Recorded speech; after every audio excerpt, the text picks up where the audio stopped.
because do you track macros? No. Neither of us track macros. It's working out pretty well. Say so. Especially for you. Ready or not, welcome to another episode of the CBG radio podcast. We got a fun one today. Most of you watching this are probably in a cut right now. You're probably trying to, recomp or body comp. Justin, do you have the breakdowns for like what percentage of the people that sign up like list that as their goal? Yeah, that's a good question. So I would say most people in our program right now, I don't know the exact numbers, but most people in our program right now are recomp. Okay. So they're like either, and recomp, like I know the exact definition of recomp is losing body fat and building muscle at the same time, but I almost consider it now, especially in like the WOD nutrition community or just like CrossFit community, to be like getting leaner. Maybe you're keeping the same amount of muscle, but you're getting stronger. You know, you don't necessarily have to be like gaining muscle and losing fat at the same time. Like, I think that that's a great goal. And like a lot of people in our program have achieved that, but like the strength stuff is where it's at, like actually seeing performance gains while getting leaner. Yeah. Like it's awesome. So I would say probably like 50 to 60% alone are from that. Others are like, I would say like another 30%, 20 to 30% are like straight up fat loss. Like I need to drop some weight. I don't feel comfortable. And then the last like 10 to 20% are like performance based. Like I want to go to semifinals, go to the games, like compete at the highest level. Yeah. So then with that being said, then Gab, you would like, is it true that probably most of your clients, you have their blueprints in a cut at some point? Oh, yeah. Yeah. I think that for the large majority of clients, we start them out in a phase that we call metabolic boost. It kind of gives them the ability to learn the habits and create those habits that we need them to have before we put them into a cut, if that is the plan. But generally speaking, yes, once we get through that, we've built those habits, we have those really good routines established, then we start to lower the caloric intake and really allow them to drop some body fat. And it can definitely take an adjustment, certainly coming from, eating at maintenance or kind of eating enough to sustain one's metabolism. So tips and tricks are always sort of like the hot topic to talk about in terms of like, how do I get through this? Yeah. So then, all right. So then most people are in a cut. And what is the macronutrient? Well, okay. What is the macronutrient that you're most likely to cut the most? Oh, for sure, fat. Fat is the macronutrient that has the least to do with performance. So, first of all, it's the highest in caloric density. It's 9 calories per gram versus protein and carbohydrates that only have 4. So, you get more bang for your buck by lowering somebody's fat intake, just calorically speaking. But additionally, it's going to have the least amount of impact on their performance. So they're not really going to notice like the differing energy levels. They're not going to have like any major fatigue the same way that they would if they were to, let's say, lower their carbohydrates. That's sort of like a performance tank. All right. So what I have here then is a few examples of ways that you can get some variety in your diet, even if your blueprint is on a cut, because most people, when they're on a cut, Justin, what is the main source of protein that they're going to use in a cut because we're reducing fat? Probably chicken. I know, right? Yeah, it's chicken, right? Yeah. So chicken can get really boring. So I did some homework for you guys. I shopped around a little bit at the grocery store, and I found some different types of protein that are going to keep your fats pretty. It's pretty friendly on the fat side. And really good on the protein side, but it's not chicken. So you don't have to eat chicken all the time. So, all right. So the first thing we got is, let me adjust my screens here. All right. We've got this beautiful stuff right here. This is a bottom round steak. All right. Now, these leaner cuts, you got to be a little bit, creative in what you use them for, right? This isn't going to be a juicy ribeye. that you Yeah. just throw in there and just eat it. But so and it's a little bit, so these are a little bit more costly than the chicken. So if you're on a budget, then you're probably going to stick with mostly chicken Or turkey. Yeah. or turkey. Yeah. Yeah. But this is not bad. $9.34 a pound, $9.34 a pound. So not too bad. And then I was shocked at the macro breakdown of this. Let me get this out of the way. Do a little shuffling here. Look at this. I think you guys are going to be. You could see it's pretty lean though, you know? Yeah. Yeah. All right. Look at this. 4.5 grams of fat for 4 ounces, 25 grams of protein. I would just count it as a protein, honestly. Yeah. You don't even have to really think about that fat content at all. Yeah. Super solid, right? Yeah. That's great. Yep. All right. Next one. We'll kind of quick hit these, I think. Anybody worried about 4 grams of fat is doing something, Yeah. something wrong. You're 36 calories. It's fine. Yeah. So I found okay, I think this is the same type of meat, but I just wanted to show so that you can actually find it cut up really thin, and this is for it's labeled for stir fry. So you can easily add it in like a rice stir fry. Yeah, it looks like that looks great. And then tacos, I mean, that's the thing too, Joel. Like you have these different meats that you're going to go through that are a bit leaner, right? Which is awesome. But there's so many different ways you can prepare chicken, can prepare steak that like keeps things versatile. And people forget that you can just cook a big batch of chicken and keep it like unseasoned. Mm-hmm. And if you put it on taco, put whatever your favorite taco seasoning is on it before you do that. And then, you know, vice versa for stir fry, coconut amino, whatever you're going to do, you know. Oh, show. All right. Now, those were a couple beef options. I was shocked at what I found with pork. Check this out. Now, there's we've got center cut. Let's see, what is it called? Center cut loin chops. Nice. Yeah. Now, these the best pork chop sandwich I've ever had in my entire life is a local place that travels around our local festivals. Blackjack pork chops. I'm telling you what, that's the only reason I go to any of the festivals is just to get a pork chop sandwich. So I love pork chops. So I'm like super excited.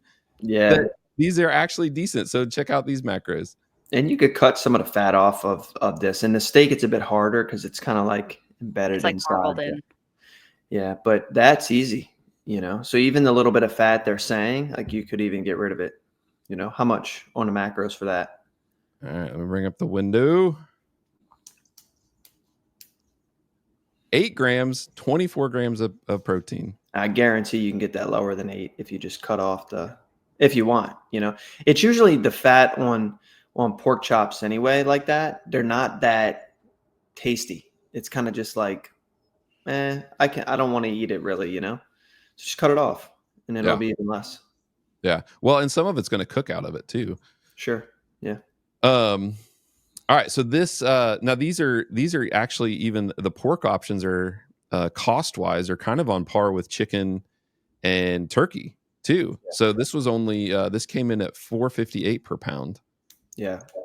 Wow. So solid. All right. Now this one I was really shocked by. Bacon. Just kidding. It's close.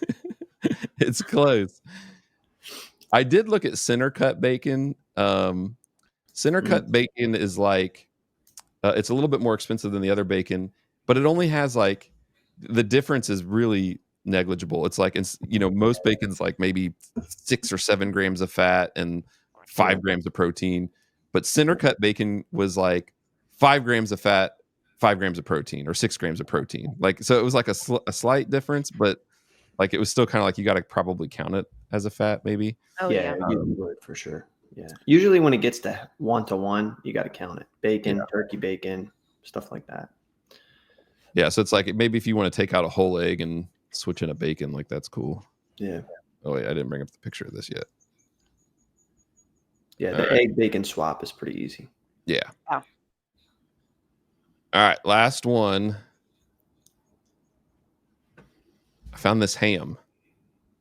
Oh, Okay. nice. Yeah. This was at Aldi's actually. This was $4.49 a pound. Check Cheap. this out. 2 ounces. They didn't have a picture of the label, but 2 ounces was 1.5 grams of fat and 10 12. grams of protein. Ooh, I was gonna say 12. Not bad. Okay, that's not bad. Like it's Really like good. it's super easy to add to breakfast too. Like if you need a bacon swap, throw Yeah. in some ham. It's not pork roll though. That's for sure. It's not what? What is that? Pork roll. Come on, man. That's Jersey. That's a Jersey thing. Yeah. Pork Yeah, I roll, wasn't yeah. there with that. Yeah. So there you have it. So how do you guys think about my my variety of meat there, protein sources? You're hired. Good I know. job. I like it. There you go. Well done. It's good. It does go to show that sometimes these preconceived notions we have, like a lot of times when I talk to my clients on their blueprint call and we're going over the foods that are going to fall into like each category, they're shocked when they see steak or ham on the protein. And I think they just assume that all steak and all ham is super high in fat, but it's not the case, right? There's different cuts of everything. And if you do a little bit of research, you can kind of find, like Joel did, right? Exactly. The cuts that are going to work in your blueprint. So I like it. Yeah. Different cuts of fish too fish can be pretty lean, and some seafood. Shrimp's pretty lean overall. Yeah, it's a lot of really good lean, and then like gamier meats too, Yeah. like deer and stuff like that. It's good, Yeah, and Farmer Fred, just chill out for a second, okay? This was from Walmart and Aldi, but I get that buying from a farm is cool too. Grass fed, grass finished. Don't come at us, all right? Just because these are Walmart meats and like I like buying. Now, Gab probably doesn't know much about this. I told Gab one time I was like, oh, I'm going to go pick up some stuff at a farmer's market. And she's like, what? Well, no, I know what a farmer's market is. We have those. You were talking about people are, I don't know, like buying a half a cow. I'm like, oh, Yeah. okay, cool. I don't know what that Yeah. means. But, I mean, I can Yeah. infer what it means, but like, we've we got a have great farmer's thing. markets, Joel. All right, whatever. There's But one we got in Union It's like Square. Prada on one corner, Chanel the other. Like, he doesn't think there's any Right. New York. farmers market. Yeah, exactly. Yeah. But we've got a great farm nearby. You can buy a half cow. You can buy the whole cow if you want. Wow. At one time, we bought a whole hog before. It's great. And those grass finished is what they kind of like classify those as. Those are a little bit leaner cuts too, so you actually get a little bit leaner that way anyway. So all right, last thing I wanted to ask you, I wanted you to rate this new breakfast that I figured out. Okay. Oh boy. All right. So check this out. We're gonna go on a scale of 1 to 10.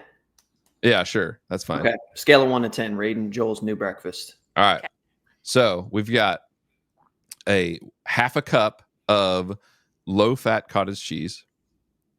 We've got 2 whole eggs, 2 egg whites, and then I got a little Ninja thing. I blend that up in a Ninja, all of it, and scramble it. And then I add in 2 ounces of that ham, or I could even go 4 ounces of that ham that I found. What do you think? That's like a protein bomb. It's like 50 grams right there. I was going to say that's like 40, 50 grams of protein. Yes. That's great. Where are your carbs, bro? Yeah, Oh, you have no yeah, carbs. oh, yeah. Well, I was focusing on the protein. Yeah. All right, well, let's get the whole breakfast. All we right, gotta all rate right, this all right. thing. Yeah. So then Also, you didn't take a picture of it? I know. I just thought of this just last second. I didn't think about getting a picture of it. But I did either I do two like slices of sourdough. My wife's like, she's not a full crunchy mom, but she's crunchy in the sourdough. She's in her sourdough era. So Yeah. you never heard of this crunchy mom, Gab? You're like making a weird face. It's like the Instagram thing where you're Yeah, no, I understand what it is. Okay. I'm still processing what this breakfast is. All right. So that's my carbs are either the sourdough bread, and I usually scrape just a little bit of jelly just for the flavor. Like I don't like load it up. Like there's not like a layer of jelly. 5 grams of carbs, probably. Yeah. So and then or I do potatoes.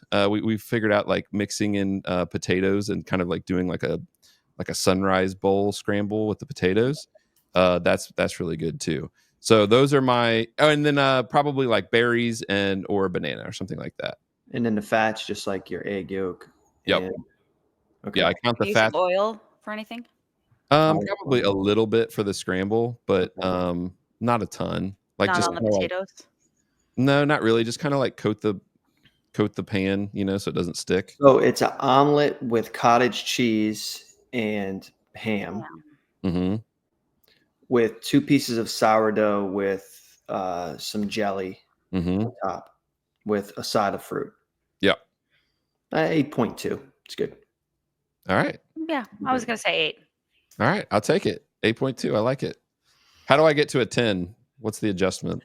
I think in terms of the macronutrient breakdown of your breakfast, it's pretty solid. I mean, 15 grams of fat, right? You probably got, with the sourdough, you're at 40 to, 60, depending on how much fruit you have, right? Which is good. If you do a cup of fruit, that's, in the close to the 60 range with the sourdough. You're 20 grams per slice. And then a protein bomb of a breakfast, which is a huge head start. So I think from there to get to a 10, it's more of just like just a personal preference of some shit that I would like more than that, like cheese on the omelet, like, something that would just like, multiple meats inside the omelet as opposed to just the ham. I don't know if I'm a big fan of the cottage cheese thing in the omelet. I would have to try that. Do you taste it at all? It gives a little bit of a flavor to it, yes, Yeah. but not like overpowering. But that's why I put it like we've got like a little tiny ninja, and I just blend it all up together in the thing, the cottage cheese and everything, so it makes it like real creamy. Yeah. And then after you scramble it, you can't even really tell a difference, like texture wise. They taste like regular That eggs. makes sense. Yeah. Especially a half a cup. It's a good amount. Yeah, that's That like the serving size. breakfast, it seems, if I've done my math correctly, it's probably like in the between 5 and 600 calorie range, which is good. But I think if we, again, very quick mental math, if we assume that that's about the size of all of your meals and then you throw snacks in there, I think calorically you're a little low and it may like impact how you're feeling. It may impact your performance. We're talking that's like 1900 calories in a day, give or take. And obviously I would like you to have more than that. So for me, if that is like not indicative of the size of all of your other meals, that's great. If we can bulk that up a little bit, depending upon what time you're working out. I know you tend to work out in the morning, right, Joel? So Yeah. for you, it's like, if this is a post-workout, I'd like to maybe see a little bit more carbohydrate heavy. If it is pre-workout, then maybe we're going to do like, something afterward that's a little heftier, just because I feel like 3 days of that, you're going to be starving to death, and then that's no longer going to work. So thinking in the, long term and what that indicates for the rest of your day, it's a good breakfast if you are getting in enough throughout the rest of the day. All right. Yeah. Well, there you go, folks. That is our little coach's corner there for you. Throwing that in there at the end to give you some ideas on some breakfast ideas, but also to see what it's like when you have a coach that's kind of overlooking your stuff. Because normally I would have sent that breakfast, to Gab after I had it prepared. She would have had a picture of it and everything, a description, and then she would have gave me this kind of feedback, like, "Hey, maybe we need to make little tweaks here and there." So that's the difference in these other personalized plans that you're getting versus working with an actual coach at CBG. So I'm glad that we were able to get an example of that.